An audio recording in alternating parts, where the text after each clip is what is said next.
Bonsoir, chers téléspectateurs, vous qui nous suivez chez vous, vous qui aimez cette émission Justice Juste. Une émission de l'Observatoire forensique Africa qui vous amène toujours des nouveautés, qui vous amène des éléments importants dans vos domaines respectifs. Nous rendons grâce à Dieu parce que c'est lui le maître des temps et des circonstances. Et aujourd'hui, l'émission Justice Juste, comme je vous ai dit, c'est une émission bilingue, parce qu'on doit parler un peu de français, un peu de lingala aussi, pour une meilleure compréhension. Pour que les mamans, les enfants qui nous suivent aussi à la maison puissent aussi comprendre sans pourtant faire beaucoup de problèmes dans leur tête. Aujourd'hui,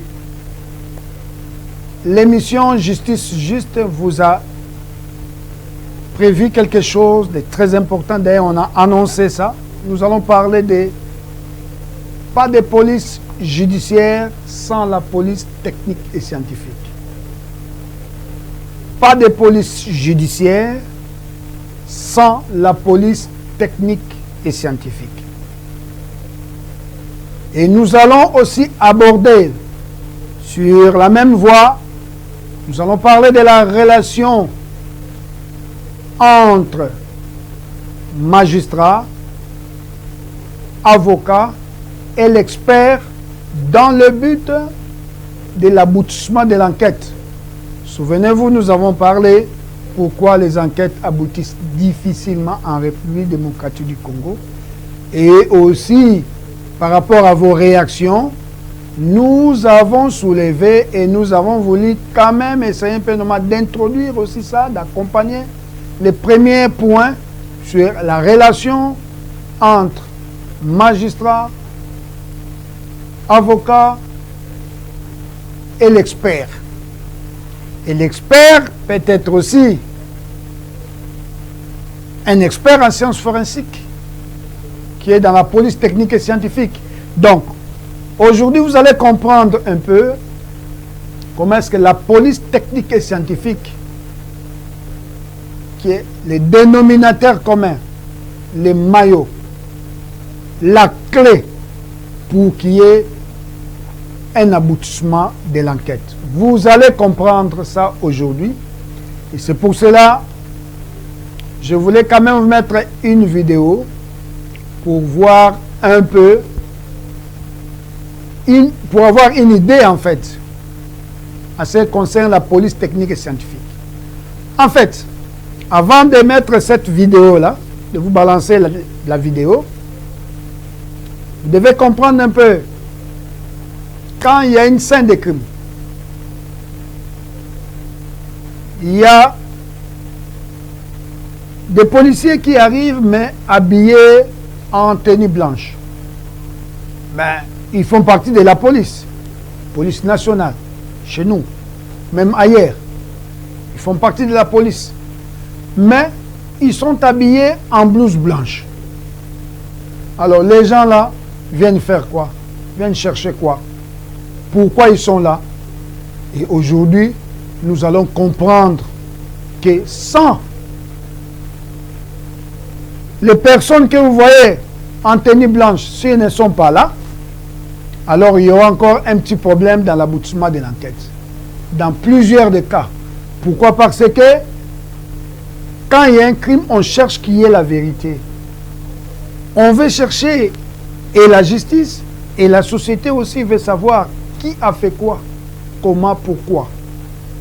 Et cette police technique et scientifique utilise des techniques dans le but de démanteler l'auteur d'un crime. Parce que leur travail commence sur la scène des crimes. Donc le travail de la police technique et scientifique commence sur la scène des crimes. La police technique et scientifique est requise soit par l'OPJ, l'officier de police judiciaire, soit par l'officier du ministère public, qui est le magistrat, peut requérir, ou bien le juge aussi peut requérir. Ça dépend des cas. Alors, on doit les requérir. Pour venir faire quoi? Dans quel but? Leur présence, pourquoi la police technique scientifique doit être là? Parce que leur travail commence seulement sur la scène des crimes. Et je vous balance maintenant cette vidéo-là. Vous allez voir et vous allez comprendre un peu de la police technique et scientifique, le rôle de la police technique et scientifique.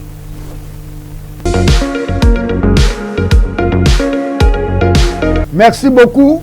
Je pense que vous avez compris. Vous avez vu en vidéo, illustration. Il y a des gens qui arrivent. Il y a une scène de crime. Mais il y a des gens qui arrivent. Batouana bomoni baza koya kotala koluka batouana banani. C'est la police technique et scientifique. Maintenant, le thème nous dit ceci. Pas de police judiciaire sans la police technique et scientifique. Donc, c'est-à-dire que la police judiciaire est cause à la tête. Sur la police technique et scientifique est à la tête. Maintenant, la police technique et scientifique, c'est banane. Donc, la police technique et scientifique fait quoi? Alors, on commence par la police judiciaire. Vous savez, chez nous, en République démocratique du Congo, nous avons 3 pouvoirs. Il y a le pouvoir qu'on appelle le pouvoir législatif. Il y a aussi un pouvoir judiciaire. Et nous avons aussi un pouvoir qu'on appelle le pouvoir exécutif. Il y a 3 pouvoirs. Chaque pouvoir est indépendant. Le pouvoir judiciaire est indépendant. Alors, quand on parle de la police judiciaire, donc c'est une police qui s'occupe que de la matière judiciaire. Nous avons la police nationale chez nous, en République démocratique du Congo, pour prendre que, comme nous sommes en République démocratique du Congo. Et à l'époque, vous avez vu, il y avait encore, à part la police, il y avait encore la gendarmerie à l'époque, vous vous souvenez? Les gens qui ont connu la gendarmerie. Et dans d'autres pays, la gendarmerie, il y en a. Congo-Brazzaville, il y a la gendarmerie. En France, il y a la gendarmerie. En Belgique aussi, il y a la gendarmerie. Et chez nous, un moment comme ça, la gendarmerie était absente. Donc, on a dissous la gendarmerie. Donc, nous parlons que de la police nationale congolaise. Alors, la police nationale, en tête, il y a un commissaire général qui est secondé avec 3 adjoints. Nous avons un adjoint qui a la charge de la police judiciaire. Il y a un adjoint qui est à la charge de la logistique et l'autre dans l'administration. Alors nous sommes penchés vers celui qui est à la charge de la police judiciaire. Il a un grand rôle à jouer, un travail de titan à jouer. Parce que tout, vraiment, il a une charge de la police judiciaire. Et là, vous allez voir, dans la police judiciaire, il y a aussi la police technique scientifique. La police technique et scientifique vient appuyer la police judiciaire. Dans le cadre d'administration, il vient appuyer. Mais dans le cadre opérationnel aussi, la police technique et scientifique peut être requise par la justice. Donc, c'est-à-dire que les magistrats peuvent requérir la police technique et scientifique pour éclairer une situation, pour donner un peu, donc donner une lumière là où il y a des ambiguïtés. Alors, la police technique et scientifique utilise la criminalistique. La criminalistique, c'est l'ensemble des techniques utilisées par la justice, par la police, dans le but de démanteler l'auteur d'un crime. Donc vous avez compris maintenant qu'on doit savoir qui a fait quoi, comment, pourquoi. Alors si on sait déjà qui a fait quoi, donc l'enquête est déjà aboutie. On sait déjà, bon, le criminel c'est celui-là. Regardez le mode opératoire, la manière dont il a opéré, c'est comme ça. S'il était aussi en association, regardez, on a démantelé cette association de malfaiteurs. Donc c'est déjà un aboutissement de l'enquête. On connaît telle personne, c'est lui qui a tué tel. Telle personne, c'est lui qui a détourné. Telle personne, c'est lui qui a incendié. Telle personne. Donc, c'est-à-dire que au moins on connaît l'auteur de ces crimes. Voici le but de la présence de la police technique et scientifique. Alors, vous allez voir que les OPJ sont là, il y a des fois les magistrats, quand il y a une scène de crime, par exemple. Maintenant, qu'est-ce qui se passe? Les gens en question, bien la société, ou si la police technique et scientifique était requise par le ministère public, qui est les magistrats du parquet.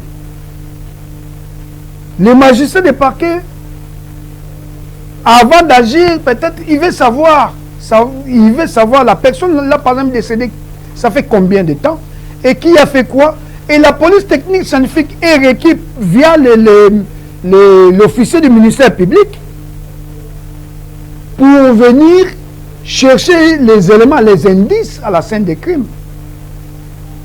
Alors, nous avons dit ceci que, si vous regardez maintenant, dans le deuxième thème, on a parlé de la relation qui existe entre les magistrats, l'avocat, parce que l'avocat est le maître de la procédure. L'avocat est là pour voir s'il y a les procès équitables. L'avocat a ses intérêts. Ses intérêts, c'est les clients qui étaient accusés, ou bien les clients qui portent plainte pour qu'ils puissent nous rentrer dans ses droits. L'avocat est là pour mener la procédure. Donc, c'est-à-dire aider son client à se retrouver dans un problème. Peut-être le client est innocent, on peut l'accuser à tort ou à raison. Mais si vous n'avez pas un très bon avocat, qui n'a pas en fait, vous n'avez pas un très bon avocat, ou bien vous avez un avocat, un très bon avocat, mais qui pourrait, par exemple, avoir des erreurs. Donc, parce que, comme je vous ai dit, les erreurs peuvent arriver. Tout le monde peut commettre des erreurs. Imaginez-vous si c'est l'avocat qui a commis cette erreur, par exemple, en ce qui concerne la procédure. Et la charge sera normalement chez les clients. Le client va payer les pots cassés. Vous voyez, c'est pour cela l'avocat est là aussi pour aider son client. D'ailleurs, son but, il est là pour ça. Maintenant, cet avocat-là doit avoir une relation normalement, parce que s'il s'agit de porter plainte, s'il s'agit d'éclairer, s'il s'agit qu'il puisse demander qu'on puisse requérir aussi un expert pour que l'expert puisse éclairer les deux parties, c'est l'avocat qui peut aussi faire cette démarche-là. Peut demander au juge, peut demander au magistrat pour que les magistrats puissent requérir la personne qu'on doit requérir pour que la lumière soit là. Alors imaginez-vous, si l'avocat oublie par exemple ces détails-là, alors vous pouvez être victime de quelque chose aussi. C'est pour cela, j'ai dit bien que la relation doit être aussi vraiment étroite entre l'avocat et le magistrat et l'expert dans le but de l'aboutissement de l'enquête. Vous voyez, si et seulement si le magistrat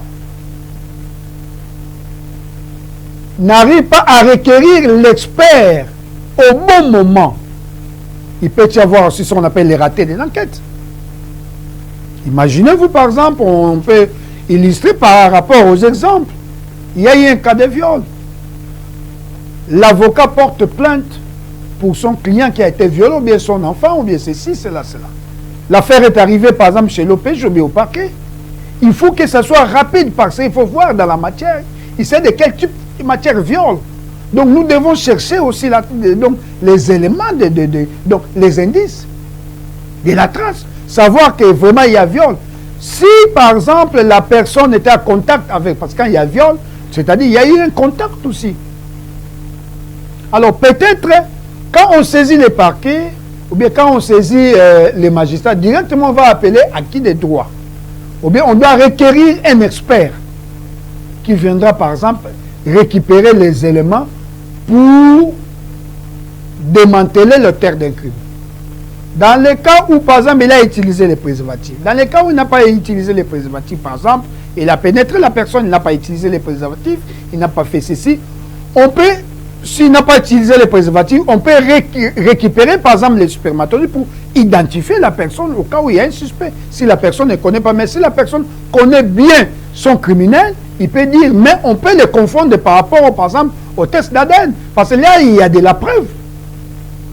Pour dire que non, les spermatozoïdes, l'ADN. Donc, sur le plan génétique, je vous ai parlé aussi de la preuve en matière génétique. On peut dire, non, l'ADN, là, c'est l'ADN c'est ton ADN.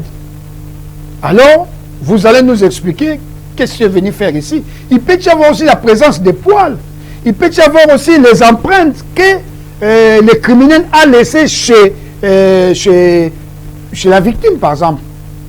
Et l'expert, qui pourrait être la police technique et scientifique, ou bien un médecin légiste, le médecin légiste peut faire normalement les prélèvements pour voir s'il y a viol ou pas, mais la police technique et scientifique peut venir, par exemple, récupérer aussi les éléments, des traces, les empreintes.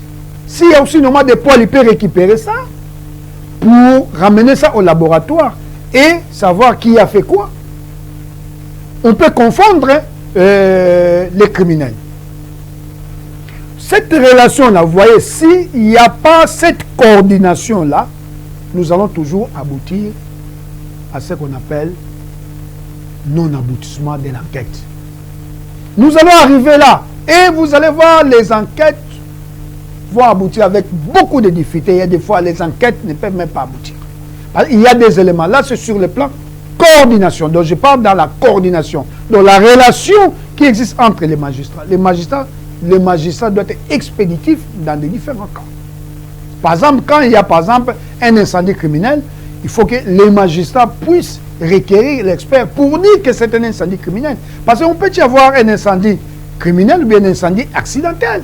Aujourd'hui, il y a des incendies comme monnaie courante aujourd'hui. Mais, incendie ezali yabatomboki, ou bien incendie ezali kaka, et ça mis un accident kaka. Bato ya mayele bakoya ba expert nde bakoya pona kotala koloba koyeba si et seulement si cet incendie-là est criminel ou l'incendie est accidentel. Alors vous allez parler de l'incendie criminel. Sur la base de quoi? Sur la base d'une expertise. Et cette expertise-là doit être réalisée par qui? Par un expert. Ici, nous parlons de la police technique et scientifique. Alors, maintenant, il y a un incendie, il y a mort d'homme. Le magistrat veut savoir, comme l'avocat aussi veut savoir. Par exemple, s'il y a un problème des assurances, il y a quelqu'un qui est décédé dans l'incendie. On doit savoir si la personne est décédée avant l'incendie ou bien dans l'incendie. Peut-être on l'a tué et on l'amène babwakiel na ndako batie moto. Ça peut arriver. Là, on parle de mort incendiée ou incendié mort. Deux choses différentes. Mort incendié ou incendié mort. Comme dans d'autres cas, vous allez voir aussi dans des noyades. On peut chercher, on trouve quelqu'un dans une piscine, entre guillemets, et noyé, ou bien dans une rivière, entre guillemets, noyé. Mais attention, les magistrats doivent savoir la personne est noyé, ça fait combien de temps? Et est-ce qu'il est mort noyé ou noyé mort? Les experts peuvent venir directement dater la mort. Savoir que la personne est décédée, ça fait combien de temps? C'est ce que le magistrat veut savoir, ou l'avocat veut savoir, ou aussi la société veut savoir. Moutou a koufi il y a combien de temps? Est-ce que Babomiye? Est-ce qu'on l'a tué? Est-ce qu'Amibomi? Voici des questionnements. Donc, il y a des cas, par exemple, la personne, vous allez trouver la personne pendaison, on dit ça, non, non, non, Amidien Biki. La personne s'est pendue. Est-ce que c'est une... Oui, c'est une mort, mais c'est pendu mort ou mort pendu? Est-ce que Amibomi, Amibomi, ou bien Babomi et Batchessing? Le magistrat ne saura pas, l'OPJ ne saura pas. Il sera obligé, ipso facto, d'appeler un expert pour venir constater la mort et dater même la mort. Koyeba ke Moutou Koufi, il y a combien de temps? Et savoir il s'agit de quel type de mort. C'est une mort criminelle, c'est par exemple Babomiye. Donc il y a des gens qui ont participé pour tuer la personne. Et c'est là on parle de mort pendue ou pendu mort. Donc voici maintenant cette coordination-là, si c'est bien fait. Si les magistrats travaillent en collaboration, et les magistrats doivent aussi maîtriser toutes les techniques là. C'est pour cela l'émission Justice Juste à sa place dans vos domaines, à sa place dans la société. C'est pour ouvrir les yeux de tout le monde. C'est pour ouvrir les cerveaux de tout le monde. Alors, je vous balance encore une vidéo. Vous allez voir ce qui se passe dans cette vidéo. Merci. Vous avez suivi. Ici, nous parlons de la police judiciaire. Que la police judiciaire ne peut pas exister s'il n'y a pas la police scientifique. La police judiciaire est le maillot. Je vous ai dit, le commissaire chargé de la police judiciaire a un grand travail. Pourquoi? Parce que s'il y a une très bonne administration de la justice, ça doit commencer par la police judiciaire. Pour qu'il y ait une bonne administration de la justice, je dis bien, la base, c'est la police judiciaire. Pourquoi? Parce que la police judiciaire va utiliser la police technique et scientifique, dans d'autres cas par exemple, pour venir édifier. Et la police technique et scientifique vient charger ou décharger. Vous pouvez soupçonner quelqu'un de détournement. Mais, attention, la constitution de notre pays nous garantit la présomption d'innocence. La personne est présumée innocente. Donc la présomption d'innocence, il faut faire attention. Il faut qu'il y ait les éléments de la preuve pour charger ou décharger la personne. Et là, on parle de la science forensique, la science de la preuve opposable à tous, la preuve irréfutable. Et qui applique la science forensique? C'est la police technique et scientifique dans son ensemble. Parce qu'il y a des départements. Il y a un département, donc il y a la police technique, il y a aussi la police scientifique.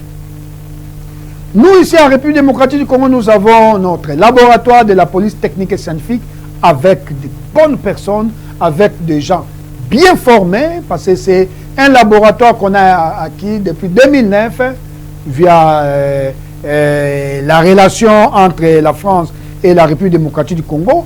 Un très bon laboratoire. Mais c'est vrai que les années passent. Aujourd'hui, ça fait 14 ans depuis que le laboratoire là existe. J'ai eu quand même le privilège de visiter ces laboratoires-là, qui a aidé aussi les juges, les magistrats dans beaucoup de problèmes judiciaires qu'ils ont quand même résolus grâce à la police technique et scientifique. Parce que la police technique et scientifique résout normalement les crimes. Peut aider la justice à bien dire les droits, les juges à bien dire les droits. Alors nous avons un très bon laboratoire. C'est vrai que depuis 2009, aujourd'hui ça fait 14 ans. C'est vrai, il y a des équipements qui sont là, qui sont déjà... c'est vrai, il y a évolution, et aujourd'hui, l'évolution de la technologie. C'est pour ça que si nous parlons de cette émission-là, nous voulons, notre but, c'est valoriser la police technique et scientifique, que les autorités puissent penser à la police technique et scientifique, voir un peu ce qui se passe là-bas, parce que c'est le socle. C'est le socle.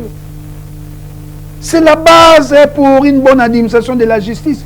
On se pose la question, est-ce que cette police technique et scientifique est bien utilisée? Est bien outillée? Les plateaux techniques est très bien. Point d'interrogation. Bien outillé, bien utilisé par les juges, les magistrats ou les OPJ. Parce que nous sommes dans un état de droit. Un état de droit dit une bonne administration de la justice. On doit envoyer en prison celui qu'on doit envoyer en prison. Innocenter celui qu'on doit innocenter. C'est pour ça que notre Asbel, on crie toujours zéro innocent en prison. C'est vrai que c'est difficile. Quand on parle de ça, vous voyez, on s'habille toujours à zéro innocent en prison. Mais c'est vrai, il faut qu'il y ait zéro innocent en prison. Je sais que c'est difficile. Pourquoi? Parce que la justice est administrée par des personnes. Et l'erreur est humaine. Vous voyez, une erreur pourrait arriver même à la base. Au départ même de l'enquête. Si l'enquête est biaisée, la finalité sera biaisée aussi. C'est pour cela que vous allez voir souvent des cas, souvent vous remarquez ça. Et nous, on est tenté de décrier ça. C'est vrai, mais nous devons aussi donner. Nous faisons des critiques constructives. Nous donnons aussi des pistes de solutions. Nous donnons des formations pour que les acteurs judiciaires puissent en approprier.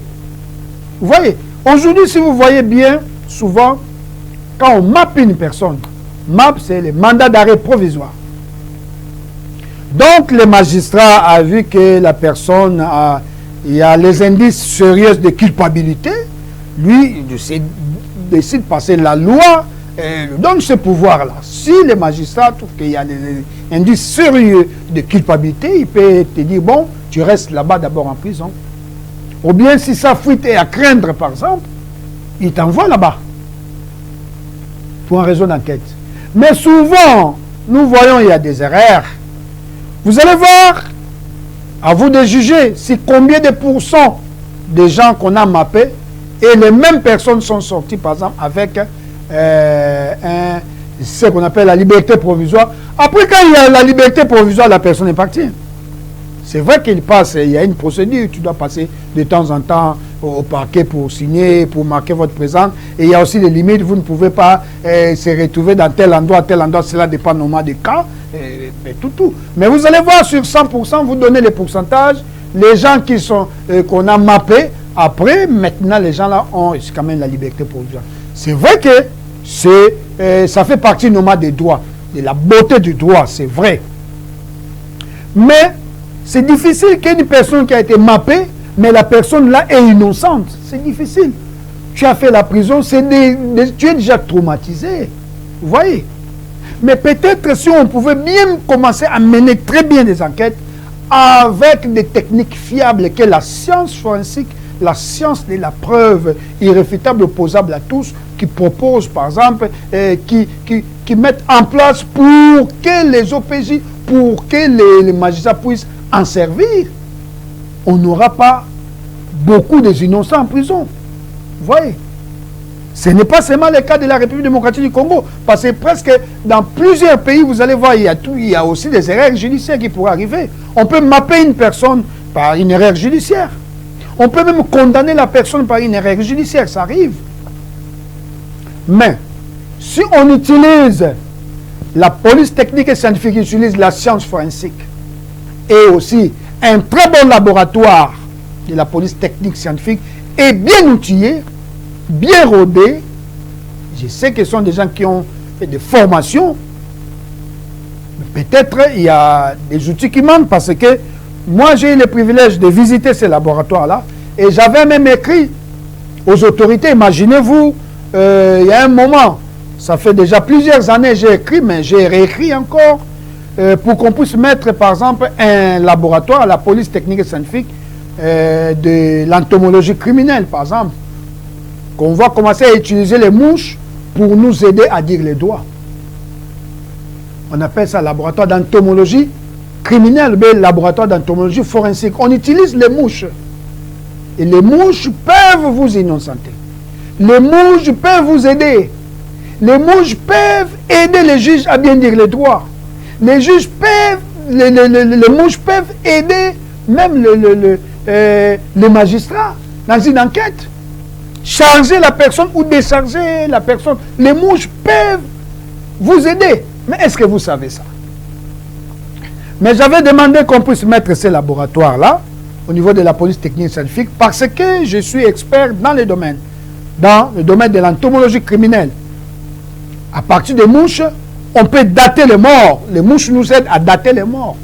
Est-ce que vous le savez? Une autre fois, nous allons faire une émission principalement pour les mouches. Comment est-ce que les mouches aident les juges à dire les droits? Comment est-ce que les mouches peuvent vous innocenter? Comment est-ce que les mouches aussi peuvent vous charger? Mais ici, nous n'avons pas ces laboratoires-là. Il n'y a pas. Mais bon, on a écrit aux autorités et même les prix de ces laboratoires-là, ce n'est pas une somme très colossale. Donc, moins de 100 000 $, nous pouvons mettre ces laboratoires-là. Et nous pouvons former, nous pouvons mettre des outils, par exemple, pour la police technique et scientifique, pour qu'on puisse être doté de laboratoires d'entomologie criminelle. Je dis bien avec moins de 100 000 $, nous pouvons arriver à mettre ces laboratoires-là. Et comme je vous ai dit, nous devons mettre un plateau technique à la police technique et scientifique. Parce que toi et moi, demain ou après-demain, nous pouvons être aussi victimes d'une erreur judiciaire. Toi et moi, demain ou après-demain, nous pouvons aussi être victimes d'une erreur judiciaire. Que la police technique et scientifique peut vous aider. Que les mouches que vous négligez là peuvent vous aider. Qu'un bon laboratoire de la police technique et scientifique, si on le met là, peut vous aider. Peut aider la justice à bien administrer la justice. Vous voyez, suivez encore cet élément. Je pense que vous allez voir comment est-ce que les techniques, ou bien la criminalistique, ou bien la science forensique, viennent en rescousse de la justice. Suivez. Merci beaucoup. Vous avez vu que la science forensique, parce que la police technique et scientifique là, utilise la science forensique. Utilise la science forensique. Applique la criminalistique. Je vous ai dit que la criminalistique, c'est l'ensemble des techniques utilisées par la justice et la police dans le but de démanteler l'auteur d'un crime. Vous savez, quand il y a un crime, aujourd'hui, on doit savoir qui a fait quoi. Quand est-ce qu'il y a un crime? C'est ça l'aboutissement de l'enquête. Je vous donne un exemple simple. Dans d'autres pays, par exemple, vous allez voir dans d'autres pays, c'est vrai que les enquêtes n'aboutissent pas toujours à 100%. Mais même quand il y a quand même un crime, sur les 100 crimes, même si 80 crimes sont résolus, c'est bien. S'il y a quand même l'aboutissement de l'enquête, 80, c'est bon. Que sur 80, il y a seulement 5 ou 10, vous voyez que ça, c'est pas bon. Alors, les gens seront frustrés. Alors, on n'aura plus confiance à la justice. Mais c'est vrai que nous devons avoir confiance à la justice, parce que c'est la justice qui élève une nation. C'est la justice qui élève une nation. Dieu est juste. Lui qui nous a créés, il est juste. Et la justice doit rester juste. D'où votre émission Justice Juste nous parlons comment la justice peut être juste. C'est vrai que, n'oubliez pas que la justice est administrée par des personnes, il peut y avoir aussi des erreurs, mais cette émission est là pour minimiser ces erreurs-là, parce que demain ou après-demain, tu peux être victime de ça. Et même quand un juge condamne quelqu'un, un innocent, il y a des fois, s'il reconnaît ça, sa tête n'est pas tranquille. Il y a des fois, vraiment, il y a des fois, peut-être il ne dort pas bien. Il ne peut même pas bien dormir. Si vraiment il est conscient de ce qu'il a fait. Et tu as privé la liberté à quelqu'un dans les injustices. C'est pas bon. C'est pas bon. La personne, par exemple, est un père de famille. On l'accuse, par exemple, notamment du viol.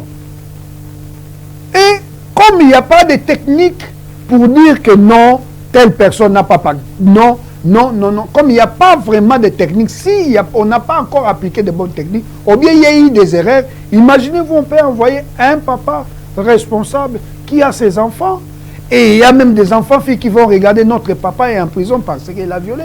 Mais or, il est innocent. Notre papa a volé. Et ça passe partout dans les télés qu'il a volé, il a détourné. Mais or, ce n'est pas vrai.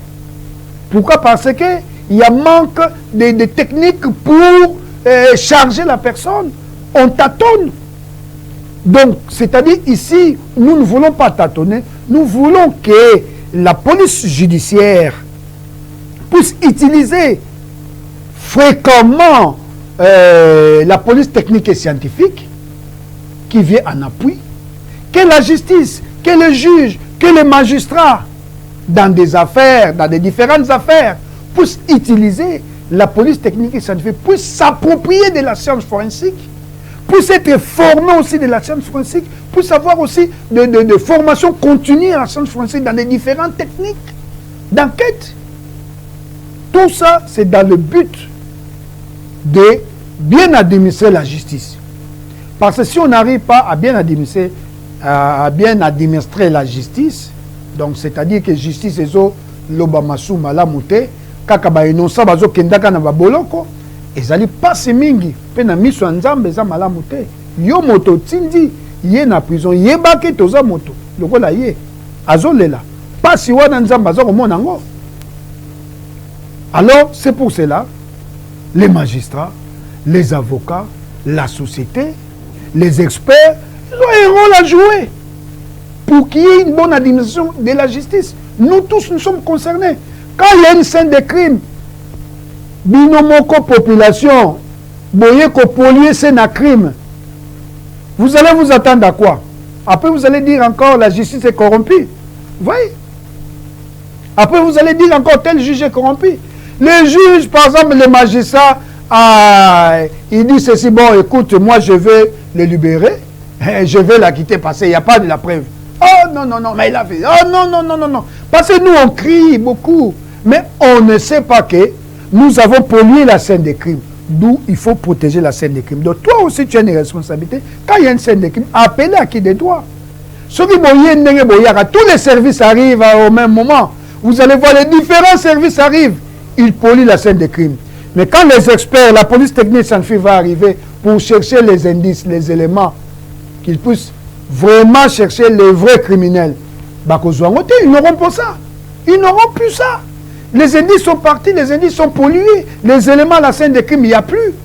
Alors, on va commencer à penser comme des prophètes, comme des charlatans pour dire non, telle personne, les acaraillés. Maintenant, vous allez faire comment? Vous allez voir, les juges vont dire que non, j'ai fait ça à mon intime conviction. Mais bien sûr, intime conviction, on appelle erreur et cause à l'intime conviction. Parce que vous êtes une personne. Intime conviction, oui, c'est vrai, mais erreur et cause à la. C'est vrai, il y a des cas où le juge a son intime conviction, c'est vrai. Vous voyez? Mais, attention, ce n'est pas de l'évangile. Hein, que là, on dit Amen, Amen. Non. Il peut y avoir aussi des erreurs. D'où maintenant, si vous utilisez les experts au bon moment, je dis bien, utilisez les experts au bon moment. Si vous utilisez les experts au bon moment, c'est pour ça que je parle de la relation entre magistrat, avocat et l'expert, dans le but de l'aboutissement de l'enquête. S'il n'y a pas cette coordination-là, via le ministère public qui est les magistrats, parce que vous savez, nous avons les magistrats du parquet, qu'on appelle l'officier du ministère public ou les magistrats debout. Nous avons aussi les magistrats de siège qu'on appelle les juges. Vous voyez? Si et seulement s'ils n'arrivent pas à coordonner ça, vous allez voir, il y a les magistrats du parquet présentent quelqu'un chez le juge pour être jugé, condamné, avec un dossier vide. Nous insistons aussi dans des audiences. Vous allez voir, il faut des dossiers vides. Mais on a fixé ça. Vous voyez, on a fixé, mais un dossier vide, un dossier qui n'a pas un soubassement, qui n'a pas de... Donc c'est pour ça que je dis que il faut qu'il y ait de la preuve. Et utiliser la police technique et scientifique. Vous voyez, la police technique et scientifique, c'est le maillot. C'est le socle pour qu'il y ait une bonne administration de la justice. Alors, attention, pourquoi? Parce que dans plusieurs cas où la police technique et scientifique a résolu beaucoup de crimes, là où les experts en sciences forensiques, là où des laboratoires, parce que nous devons mettre de très bons laboratoires, nous devons avoir des bons laboratoires. Si on a de très bons laboratoires, et je pense que les autorités nous suivent quand même à ce moment, nous avons les patrons de la police, les patrons dans l'administration, qui est le ministère de l'Intérieur, c'est lui, avec les soucis qu'il a, qu'il puisse normalement réorganiser la police, c'est très bien, mais dans son sein, il y a aussi la police judiciaire. Au niveau du ministre de la Justice, il a la justice en sa main. Donc, c'est-à-dire, dans le souci qu'il a aussi, qu'il puisse normalement organiser, qu'il y ait une très bonne administration de la justice, c'est ce qui fera en sorte que le pays puisse aller vers l'avant. On utilise encore de bonnes techniques, mais aujourd'hui, attention, la technologie est là, vous avez suivi. La technologie, est-ce que nous avons cette technologie? Qu'est-ce qui nous manque pour qu'on puisse en avoir? Est-ce que nous en avons? Oui. Est-ce que c'est suffisant? Point d'interrogation. Est-ce qu'on utilise la police technique et scientifique au bon moment? Point d'interrogation. Est-ce que la population connaît la police technique et scientifique? Est-ce que les magistrats utilisent très bien la police technique et scientifique? Est-ce que les OPJ se penchent même à la police technique et scientifique? Point d'interrogation. Si ce n'est pas le cas, pourquoi? Peut-être il n'y a pas eu de notion dans la procédure, la technique d'enquête, qui doit être là en premier lieu. Qui doit faire quoi en premier lieu? Le premier intervenant qui arrive quand il y a un scène de crime, il a la responsabilité. Si vous voulez que l'enquête puisse aboutir, toi tu es le premier intervenant, tu pourrais être même un policier de Soussiat que la population a saisi par exemple. Tu as une part de la responsabilité pour l'aboutissement de l'enquête. Vous devez protéger ces scènes de crime et appeler à qui de droit pour qu'il y ait une rapidité extraordinaire si vous voulez qu'il y ait une réussite, qu'il y ait normalement un aboutissement de l'enquête. Voici là où nous tous nous sommes concernés. Alors, je vous donne plusieurs exemples. On a résolu un cas. Deux personnes de sexes différents, donc ils étaient des amants. Ils sont partis dans un hôtel. Mais ils avaient le whisky, donc une boisson alcoolique qu'ils ont consommée. Les deux. Après un moment comme ça, on a trouvé les deux décédés.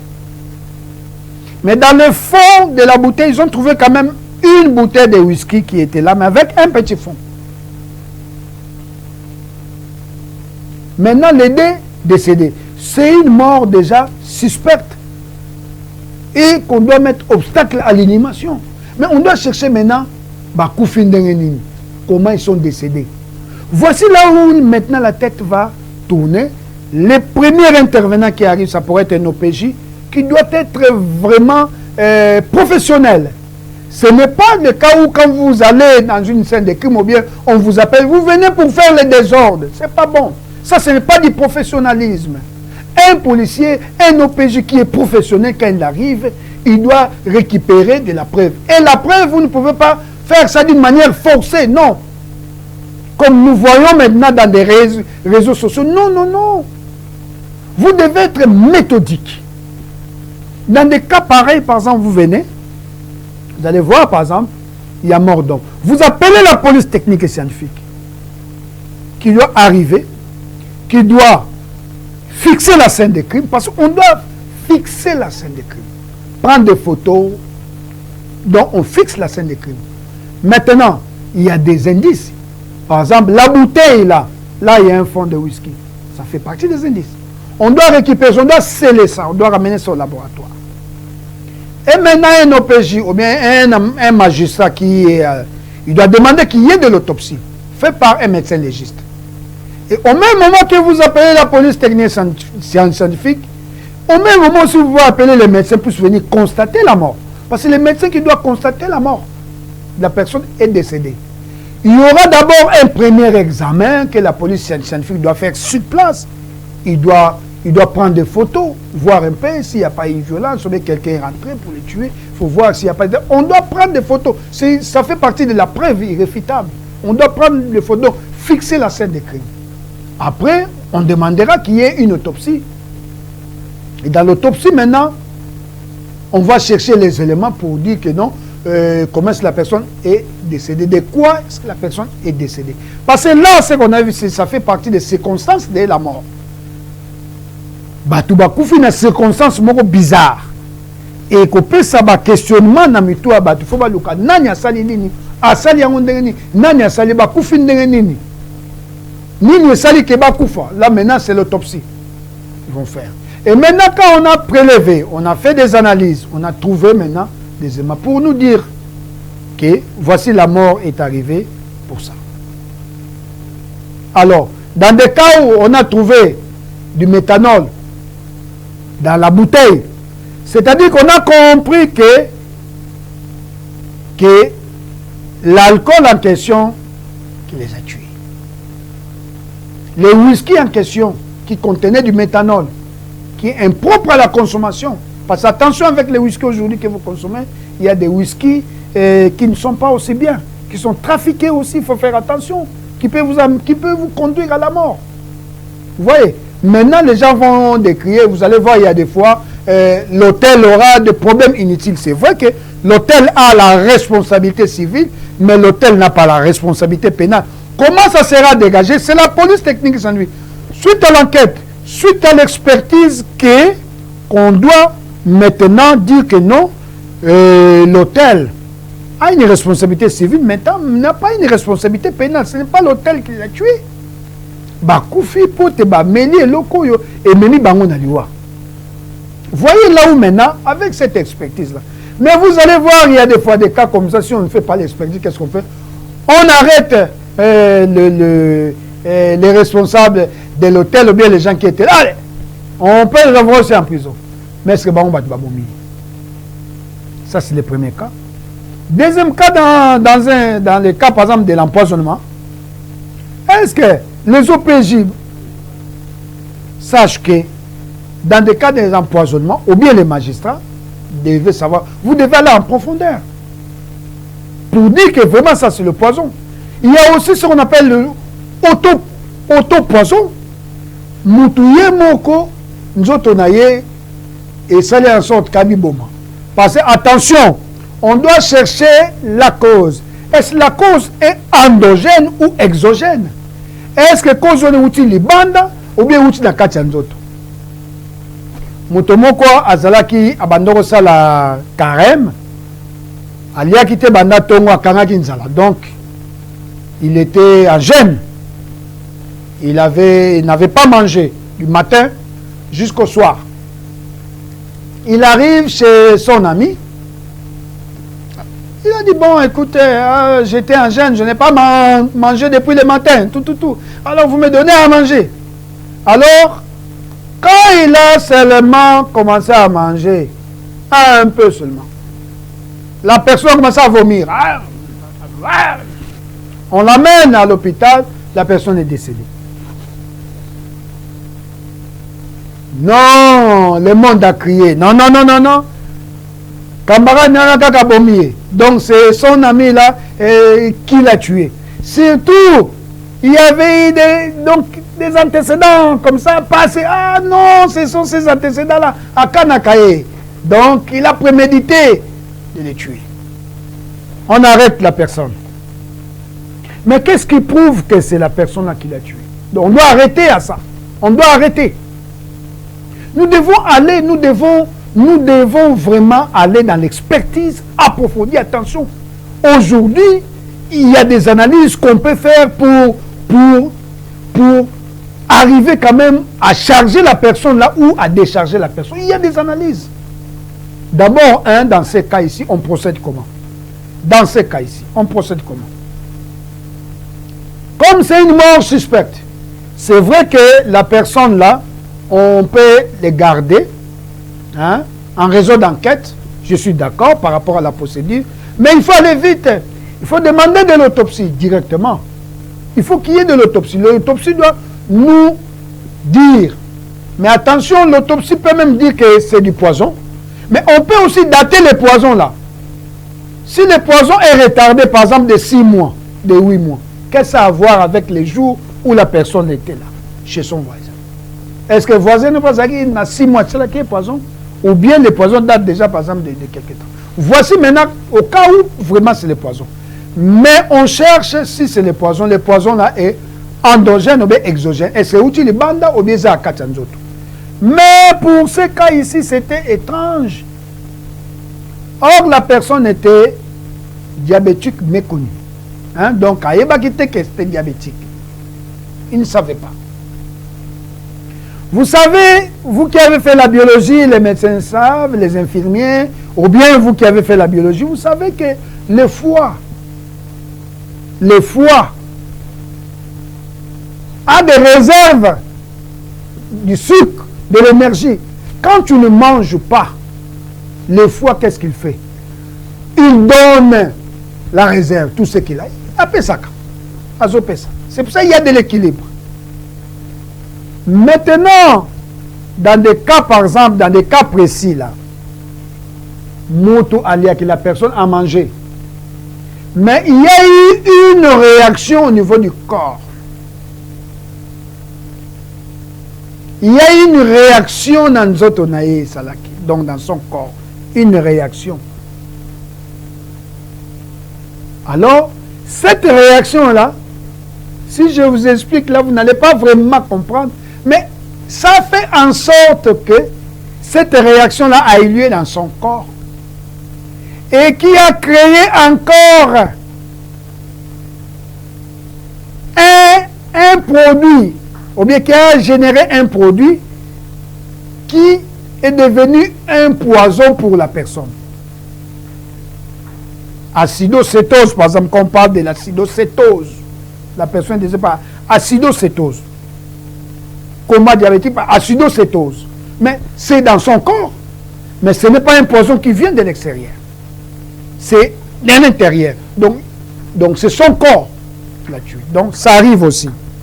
Alors vous comprenez que nous sommes presque à la fin de notre émission. C'est vrai qu'il y a de la matière pour dire que la police technique et scientifique, la science forensique, aide maintenant parce que c'est un problème judiciaire, mais c'est résolu par rapport à la science. Parce que la police technique et scientifique utilise la science, utilise la criminalistique. On a utilisé les médecins, pendant la police technique et scientifique, les médecins interviennent aussi, qui aident pour que les juges puissent bien dire les droits. Regardez comment est-ce que la police technique et scientifique.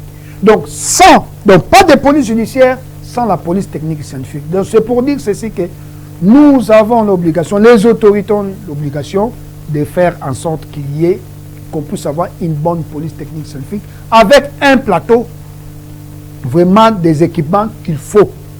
Et former les magistrats dans des cas échéants, par exemple, comme je viens de vous dire, pour connaître, former les OPJ dans la science forensique. Merci beaucoup. Nous sommes vraiment à la fin. Je pense que nous devons arrêter là parce que, comme on dit souvent, télévision, la radio T. Vous avez donc dans la télévision, il y a toujours normalement les temps. Donc on court derrière les temps. Et je remercie normalement les gens qui ont fait en sorte que cette émission-là puisse être réalisée. Donc je vous dis un grand merci et merci à la Télé 7. Et je remercie tous les experts en sciences forensiques. Et en commençant par le général Chomba, qui est notre papa, et tous les experts en sciences forensiques qui s'occupent de la science forensique dans la manifestation de la vérité, parce qu'on a besoin de la vérité. Je vous donne vraiment une très bonne chance, que Dieu puisse nous aider, et je suis sûr qu'on va se retrouver par la grâce de Dieu le jeudi prochain. Mais n'oubliez pas, la rediffusion, c'est demain, vendredi, de 16h à 16h45. Au revoir.